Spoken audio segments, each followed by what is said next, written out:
Olá pessoal, eu sou o professor Eduardo Braz e hoje daremos continuidade ao módulo de Direitos Humanos 2. Hoje vou dividir a aula em duas partes. A primeira, falarei sobre as dimensões ou gerações dos direitos fundamentais e na segunda parte falaremos sobre os direitos fundamentais na sua perspectiva de igualdade na diversidade. Vamos lá! Quando a gente fala de primeira, segunda ou terceira geração dos direitos fundamentais, eu não quero que você pense em geração no sentido tecnológico.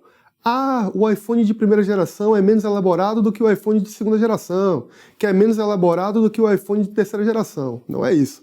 Quando a gente fala de geração ou de dimensão de direitos fundamentais, nós dividimos o escopo do que iremos analisar. Vamos lá. Primeira geração, nós falamos de direitos de liberdade. São os direitos civis e políticos, como o direito à vida, o direito a voto e liberdades. No plural, eu digo liberdades porque, na verdade, são várias. A liberdade de expressão, a liberdade sexual, a liberdade de ir e vir, a liberdade religiosa, entre outras. Esses direitos visam proteger a liberdade individual e são fundamentais para o princípio democrático. A liberdade de imprensa, por exemplo, é uma condição essencial para o exercício pleno da democracia, garantindo o acesso à informação e à expressão livre de ideias. A segunda geração, também chamada de segunda dimensão dos direitos fundamentais, diz respeito aos direitos de igualdade, como, por exemplo, direitos sociais, econômicos e culturais. Aqui, nós percebemos que o acesso à saúde, alimentação, educação, trabalho são direitos fundamentais garantidos pela segunda geração. Nesse cenário, o Estado brasileiro não apenas se abstém de interferir, mas também assume um papel ativo na promoção de condições dignas de vida de seus cidadãos, garantindo, por exemplo, o acesso à alimentação adequada. Quando tratamos de terceira geração, falamos de direitos coletivos ou direitos difusos, também chamados de direitos transindividuais ou individuais homogêneos, como, por exemplo, ter direito ao meio ambiente sustentável, direito à paz, direito a processos coletivos. Há pesquisadores como Paulo Bonavides e Ingo Salles que falam de quarta e quinta geração dos direitos fundamentais. Mas aí são classificações que fogem da análise clássica, que se vocês prestarem atenção, fazem referência ao lema da Revolução Francesa: liberdade, igualdade e fraternidade. A Revolução Francesa, que tem por base o iluminismo, colocando o indivíduo no centro e análise de decisões perante o Estado, é nesse contraponto que passamos para um segundo tópico da aula, em que falamos de sujeitos ou novos sujeitos de direito, que nada mais são do que sujeitos de direito que sempre existiram, mas que foram negligenciados por muito tempo.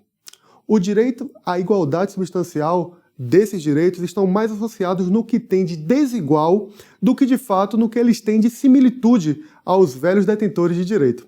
Aí entram questões de gênero, raça, das diferenças socioculturais dos povos tradicionais, como povos quilombolas, indígenas, o povo de santo, as diferenças de compreensão de realidade que estão sujeitas crianças e adolescentes ou uma pessoa idosa, as diferenças de acesso por uma questão física ou por uma questão de ser diferente. A possibilidade de subir escada não é igual para uma pessoa com ou sem deficiência. Da mesma forma, a possibilidade de ascensão social não acontece da mesma forma para pessoas negras, para mulheres, para pessoas LGBTQIA+, da mesma forma que acontece para um homem cis de classe média. Quando a gente pensa, por exemplo, em pessoas que não têm acesso ao saneamento básico, à moradia, a trabalho, na nossa sociedade, a gente consegue imaginar qual tipo de pessoa nós estamos nos referindo? Qual é a cor da pele dessa pessoa? Me diga aí. Quando a gente pensa em uma pessoa que tem medo de pegar o transporte público ou andar sozinho de noite para não ser assediado ou estuprado, nós identificamos que gênero? Quando a gente pensa em pessoas que não podem dizer o que são ou o que sentem por medo de serem violentados ou até mesmo mortos, a gente consegue imaginar que tipo de orientação sexual essas pessoas têm? Os direitos fundamentais, na perspectiva de igualdade e na desigualdade, estão inseridos na condição de acesso, que deveriam ser para todos, mas não são. Por isso, a desigualdade de tratamento é um instrumento jurídico capaz de diminuir essas barreiras e trazer mais dignidade para as pessoas. Mas me diga aí, você já passou por alguma situação dessas?